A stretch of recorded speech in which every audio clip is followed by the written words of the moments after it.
दोस्तों आज हम करने वाले हैं सोल लैंड 2 के एपिसोड 259 को फुल एक्सप्लेन। अगर आपने अभी तक इसके पिछले पार्ट को नहीं देखा है तो एक बार देख लेना, वो सभी चैनल पर अवेलेबल है। हमारा यह एपिसोड भी वहीं से शुरू होता है जहां डोंगर शैन को समझ रहे होती है। हमने कैलकुलेट किया था कि ये जो एक्सप्लोजन था ये सिर्फ वेयरहाउस पे ही असर डालेगा, लेकिन हमने एक्सपेक्ट नहीं किया था कि ये जो एक्सप्लोजन होगा ये इतना ज्यादा खतरनाक और भयंकर होगा। और वैसे भी वहाँ पे जो सोल टूल्स थे, अगर वो सभी ही जन के अंदर इस्तेमाल होते तब भी ना जाने कितनी ही जाने जाती। और मुझे डर है कि अभी जितने लोगों की गई है उससे भी 10-15 गुना ज्यादा लोगों की जान जाती। तो अगर आप इसे पनिश करना चाहते हैं तो आपको मुझे भी पनिश करना होगा। और युहाओ ने जो कुछ भी किया है उन सभी में ही मैंने उसका साथ दिया है। और डोंगर को ऐसा करता देख युहाओ भी काफी हैरान होता है। और तभी वैंग क्यूओ भी आगे आते हुए कहती है, वहाँ पे मैं सीओ और डोंगर ही थे जिन्होंने उस एक्सप्लोसिव डिवाइस को वहाँ पे स्टोर किया था, इसलिए असली गुनहगार हम हैं। और सीओ कहते हैं, हाँ असल में ये प्रॉब्लम हमारी ही वजह से हुई थी और इस चीज का युहाओ के साथ कोई भी लेना देना नहीं है। और उनके स्टोरेज को डिस्ट्रॉय करना बस हमारे प्लान का एक हिस्सा था। और ऐसा इसलिए हुआ क्योंकि हम कुछ ज्यादा ही खुश हो गए थे जो चीजें हमने वहाँ से हासिल की थी उनके चक्कर में। और तभी बी भी आगे आते हुए कहता है, एल्डर शैन इस मसले का इन लोगों के साथ कोई भी लेना देना नहीं है और ये सारी प्लानिंग मैंने और युहाओ ने साथ में मिलकर ही की थी। और क्योंकि वहाँ पर मैं ही बड़ा था इसलिए मैंने ही यह करने का डिसाइड किया था। तो इन सारी चीजों के जो भी परिणाम होंगे उन सभी को मैं ही भुगत दूंगा। और युहाओ श्रेक को भी छोड़ के नहीं जा सकता है क्योंकि मेरे ग्रेट ग्रैंडफादर ने अपने आखिरी लम्हों में कहा था कि युहाओ ही सी गॉड पवेलियन का सक्सेसर होगा और युहाओ ही शेरक के फ्यूचर की उम्मीद है। और अगर युहाओ अच्छी तरीके से डेवलप हो जाता है तो फिर यह जो हमारा शेरक है ये हमेशा ही नंबर 1 कॉलेज रहेगा पूरे डोलो कॉन्टिनेंट के अंदर। और तभी शैन इन सभी को रोकते हुए कहता है, ठीक है मैं पहले से ही सारी स्टोरी जानता हूँ और मुझे तुम लोगों पर पूरा भरोसा है, इसलिए चलो पहले आराम करके 15 मिनट में यहाँ से निकलते हैं। और तभी जूस सांसी बी के पास आ जाता है और ये कहता है, आखिर ये क्या था, क्या सब कुछ ठीक तो है ना? और सही तो कहता है, मुझे नहीं लगता कि शुरुआत से ही इसमें कुछ गलत था। और डोंगर ने जो कुछ भी कहा वो एकदम सच है, क्योंकि अगर वो सोल टूल से जन के अंदर इस्तेमाल होते तो ना जाने कितने ही लोग मारे जाते। और वैसे तो ये एक्सप्लोजन जमीन के नीचे हुआ है इसलिए इसका जो इम्पैक्ट था इतना ज्यादा खतरनाक था, लेकिन अगर यह सरफेस पे होता तो मुझे नहीं लगता कि इतना बड़ा कुछ होता। और मैंने बस इस एक्सप्लोसिव पावर से कैलकुलेट किया है कि इस अकेले एक्सप्लोजन की जो पावर थी वो कम से कम एक लेवल 9 के सोल टूल से ज्यादा स्ट्रांग थी। और यहाँ तक कि वैसे ये जो एक्सप्लोजन हुआ था ये काफी विशाल था, लेकिन तब भी मुझे नहीं लगता है कि उतने लोगों के बीच जान गई होगी जितने की हम सोच रहे हैं। और युहाओ चलो तुम मुझे बताओ कि जो स्टोरेज वेयरहाउस की वॉल्स बनी हुई थी आखिर वो किस चीज की बनी हुई थी? तो युहाओ बताता है, काफी हद तक वो जो वॉल्स थी वो एलॉय मेटल और काफी हार्ड रॉक से बनी हुई थी। और जो एलॉय मेटल था वो 2 मीटर थिक था जबकि जो रॉक्स थे वो 15 मीटर थिक थे। तो मुझे लगता है कि जब इसे बनाया गया था तब पूरा फोकस इसके डिफेंसिव पावर पे ही किया गया था, जिससे कि यह काफी ज्यादा strong underground defence storage warehouse बन सके। और फिर सही तो अपना ज्ञान देते हुए कहता है, तो वाकई में वो एक काफी ज्यादा स्ट्रांग डिफेंस था। तो फिर हमने जो एक्सप्लोजन पावर को महसूस किया था तो वो एक हॉरिजॉन्टल एक्सप्लोजन होगा जो कि वहाँ पे ऊपर की तरफ हुआ था। और रही बात ओसन सैंड और रॉक्स की जो हमने देखी थी, तो देख के ऐसा लगता है कि यह इम्पैक्ट इसलिए था क्योंकि जो अंडरग्राउंड के अंदर वो एक्सप्लोजन था उसका डायरेक्शन ऊपर की तरफ था। मतलब कि सबसे खतरनाक असर उन एरियाज पे पड़ा होगा जो कि सैंडर एक्सप्लोजन के करीब थी, जो कि एरिया मिडू के 1/3 से भी काफी ज्यादा कम है। मतलब कि वो जो इतना खतरनाक एक्सप्लोजन हुआ था वो सिर्फ अकेले तुम्हारे एक्सप्लोसिव की वजह से नहीं हुआ था, बल्कि उनके काफी स्ट्रांग डिफेंस की वजह से हुआ था। जबकि इस तरह मिंगू के अंदर इस एरिया की काफी ज्यादा बुरी हालत होती है और यहाँ पे जूतिया रन गुस्से के मारे पागल हो रहा होता है और ये चिल्लाते हुए कहता है, आखिर ये किसने किया? और तभी जति आरनन के पास एक बंदा आते हुए कहता है, योर मेजेस्टी काफी बुरा हुआ। तो जति आरन काफी गंदे वाली और गुस्से वाली नजरों के साथ इसकी तरफ देखते हुए कहता है, क्या हुआ? ये जो कुछ भी हुआ ये तुम कमीनों की वजह से ही हुआ है। और तभी ये बंदा कहता है, योर मेजेस्टी एम्परर मर गए। और जब जत आरन सुनता है कि इसके फादर मर चुके हैं तो ये मन ही मन काफी ज्यादा खुश होता है और ये कहता है, ये तो सच में काफी अच्छा हुआ, ये एकदम परफेक्ट है। लेकिन ये बाहर से रो के दिखाता है कि इसे काफी ज्यादा बुरा लग रहा, लेकिन ये मन ही मन काफी ज्यादा खुश होता है, मगर सभी के सामने दिखावा करते हुए रोते हुए चिल्लाते हुए कहता है, डैड आखिर क्यों आप मुझे अकेला इस दुनिया के अंदर छोड़ गए? और तभी हम किसी और जगह का सीन देखते हैं जहाँ पे कुछ लोगों ने 2 जनों को बंदी बना लिया होता है और यह बंदी कहते हैं, आखिर ये तुम लोग क्या कर रहे हो, बताओ कि तुम्हें कितने पैसे चाहिए, मैं तुम्हें दूंगा। तो इन लोगों को बंदी बनाने वाला ये जो बंदा होता है, ये इविल तरीके से हंसते हुए कहता है, हम काफी जल्दी ऑफिस सेरेमनी शुरू करने वाले हैं, इसलिए हमें कुछ जिंदा लोगों की जरूरत है जिनकी जिंदगियां हम सेक्रीफाइस के रूप में ले सकें। और गलती से मैंने तुम्हें और तुम्हारी बीवी को पकड़ लिया, तो चलो मुझे बताओ कि तुम दोनों में से कौन सेक्रीफाइस होने के लिए तैयार है, और जो कोई भी सेक्रीफाइस होने के लिए तैयार है तो मैं दूसरे को छोड़ दूंगा। तो ये लड़की कहती है, मैं मरना नहीं चाहती हूँ, प्लीज हमें जाने दो।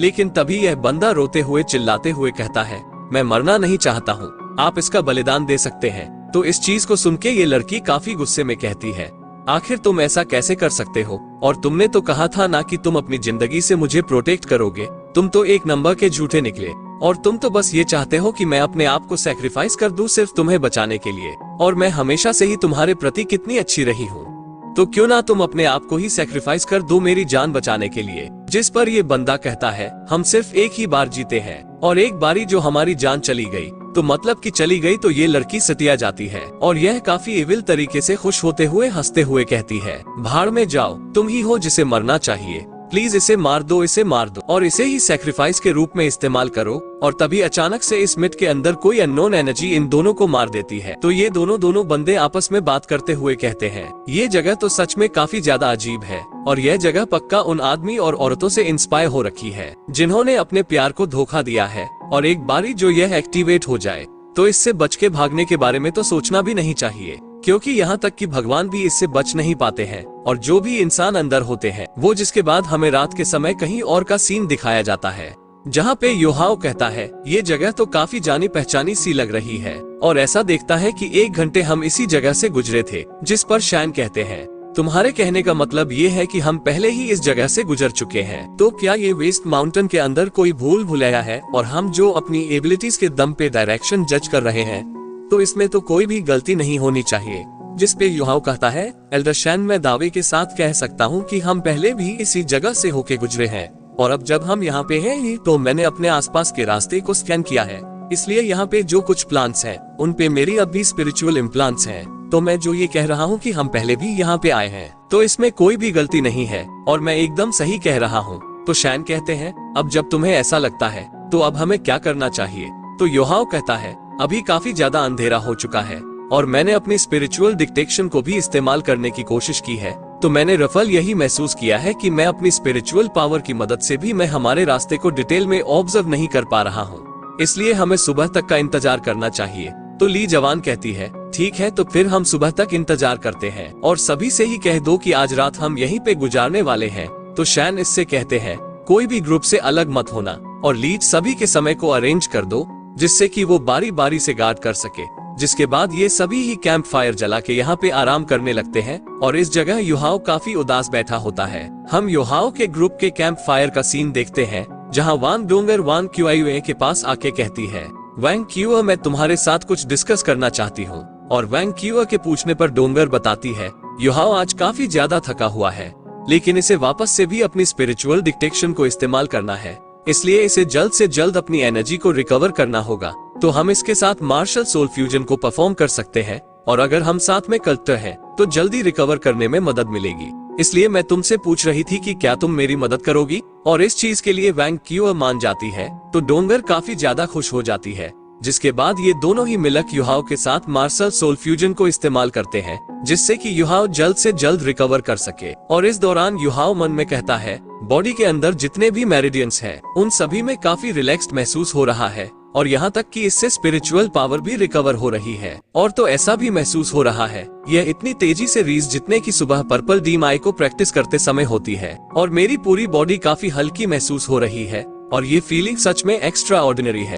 जबकि इस तरफ शैन इस चीज को दूर खड़े होकर देख रहे होते हैं और ये काफी ज्यादा हैरान होते हुए मन में कहते हैं, ये तो 3 लोगों की मार्शल सोल फ्यूजन स्किल है, और ये वाकई में सोल मास्टर वर्ल्ड के अंदर एक चमत्कार के समान है। और पहले मुझे लगा था कि ये उस तरीके की सोल पावर होगी, लेकिन अब लगता है कि मैं फालतू में ही चिंता कर रहा था। जबकि इस तरफ की लाड़ टपकी जा रही होती है और मन में कहती है, हुआ योहाओ तो सच में काफी ज्यादा टैलेंटेड है और काफी ज्यादा स्किल्ड भी, जो ये एक हिनेट सोल टूल बना पाया।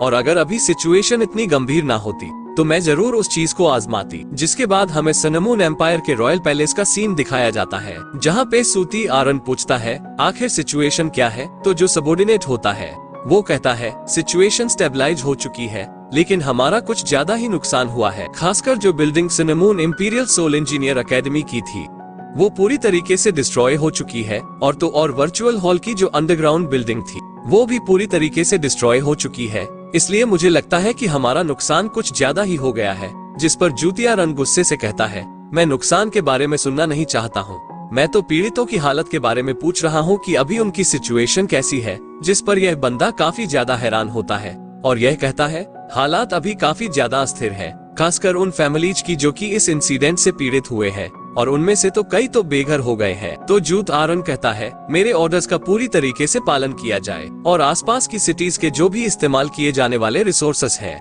उन्हें इस्तेमाल करके तुरंत ही लोगों को रेस्क्यू किया जाए और उनकी इंजरी को हील किया जाए, और कुछ ट्रूप्स को भी सिटी के अंदर भेजो जिससे कि सिचुएशन को स्टेबलाइज किया जा सके। और अगर कोई भी इस मौके का फायदा उठा के परेशानी खड़ी करता है उसे बिना किसी रहम के तुरंत ही मार देना, और जो कोई भी दूसरे को बुली करता है उसे भी तुरंत ही मार दिया जाएगा, और जितना हो सके उतने कम समय में हालातों को स्थिर करना होगा। और आज के दिन को मातम का दिन घोषित कर दो। और रही बात एम्परर की मौत की खबर की, तो आज उसे रोक दो, लेकिन एक ऐसा आर्टिकल लिखो जिसके अंदर बताया जाए कि ये धमाके की जो घटना हुई है इसके पीछे स्टारलो और टिया द वैम्पायर का हाथ है। जिस पर यह सेवक कहता है योर मेजेस्टी, इसके अंदर तो शेरक कॉलेज का भी हाथ है।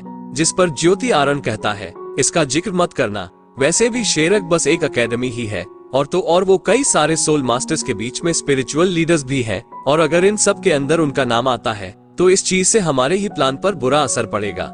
लेकिन रही बात उनसे निपटने की, तो मेरे पास अलग रास्ते हैं। जिसके बाद ये बंदा यहाँ से इजाजत लेकर चला जाता है, और इस सर्वेंट के यहाँ से जाते ही एक और बंदा यहाँ पे आ जाता है, जिससे जूत आनंद पूछता है इंपीरियल ट्यूटर आखिर हालात कैसे हैं। तो ये जो इंपीरियल ट्यूटर होता है ये कहता है कि मेरे सेक्ट के कई सारे ताकतवर लोगों ने इस मौके का फायदा उठाया और उनके डिफेंस को पूरी तरीके से चकनाचूर कर दिया। हालांकि इससे कुछ ज्यादा फायदा भी नहीं हुआ है, क्योंकि तिया एम्पायर और स्टारलय एम्पायर्स थे, और तो और उनके साथ जो बॉडी सेट के लोग थे वो सभी ही वहाँ से बच निकले हैं। और ऐसा दिखता है कि उन्होंने पहले से कुछ सोल टूल्स को तैयार करके रखा था जो कि जमीन के अंदर गड्ढे खोल सकते थे। और इस चीज को सुन के जूतिया रन के काफी तगड़े वाले होश उड़ जाते हैं और ये कहते हैं धत तेरे की, मुझे इस चीज के बारे में काफी पहले ही सोच लेना चाहिए था, और वास्तव में इस बारी नुकसान कुछ ज्यादा ही हुआ है। तो क्या इंपीरियल ट्यूटर अपने ट्रूप्स को भेज सकते हैं, क्योंकि अभी हमने काफी कुछ खो दिया है, और हमने जिन भी सोल टूल्स को वॉर के लिए तैयार किया था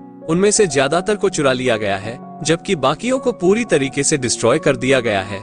और अगर इंपीरियल डिवीजन अपना पूरा जोर लगाने के लिए तैयार है तो हम जंग को समय से पहले शुरू कर सकते हैं। जिस पर इंपीरियल ट्यूटर कहता है हाँ, हम बेशक तुम्हारी मदद कर सकते हैं, लेकिन अगर हमने जंग के अंदर पार्टिसिपेट किया तो निश्चित रूप से इस वजह से हिडन सेक्ट का ध्यान इस तरफ आकर्षित होगा। तो उस समय यहाँ तक कि आपके लिए और भी ज्यादा मुश्किल हो जाएगा बाकी के एम्पायर्स पे अटैक करना। इसलिए मुझे लगता है कि हमें जंग को पोस्टपोन कर देना चाहिए, और हम इस मौके का फायदा उठाकर लोगों के अंदर उन दोनों एम्पायर्स के प्रति काफी ज्यादा नफरत बढ़ा सकते हैं, जिसके साथ साथ हम सोल टूल्स और अपनी सेना को भी बढ़ाते जाएंगे। जिस पर ज्योति आरन कहता है मैं भी यही करना चाहता हूँ, और मैं इस मौके का फायदा उठा के से पहले धोखेबाज और विरोधियों को रास्ते से हटा देना चाहता हूँ, जो कि हमारे लिए परेशानी खड़ी कर सकते हैं। जिस पर इंपीरियल के ट्रैप को ट्रिगर कर दिया है, और एक बार जो ये लोग वहाँ पे ट्रैप हो गए तो इन लोगों से निपटना ज्यादा मुश्किल भी नहीं होगा और ना ही ज्यादा समय लगेगा। जिस पर जूती अरुण कहता है हाँ, वो जगह उन्हें ट्रैप कर सकती है, क्योंकि उस जगह ने एक बार ही मेरे ग्रैंडफादर को 100 साल के लिए ट्रैप कर दिया था,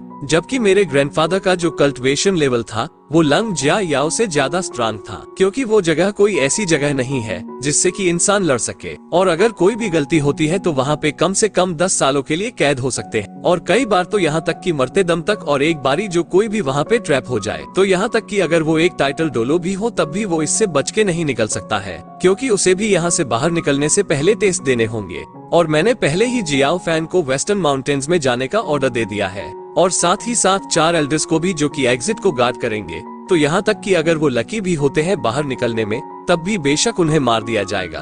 और फिर हमें वापस से युहाओ की साइड का सीन दिखाया जाता है, जहाँ पे ये मन में कहता है मुझे पहले के मुकाबले अब काफी ज्यादा अच्छा महसूस हो रहा है, और इसके लिए युहाओ वैंग क्यूअ को शर्माते हुए थैंक यू कहता है। तो वैंग क्यूअ इसे रोकते हुए कहती है इससे हम सभी को ही फायदा हुआ है और इन तीनों के ही चेहरे शर्म के मारे लाल हो गए होते हैं। और इसी के साथ हमारा एपिसोड यहीं पर एंड हो जाता है। यदि अगर आप लोगों को वीडियो थोड़ा सा भी अच्छा लगा हो, लाइक शेयर सब्सक्राइब दबा के करना, और हाँ, कमेंट करके बताना कि वीडियो कैसे लगा। अच्छा लगा हो, इंतजार करना। मिलते हैं अगले वीडियो में।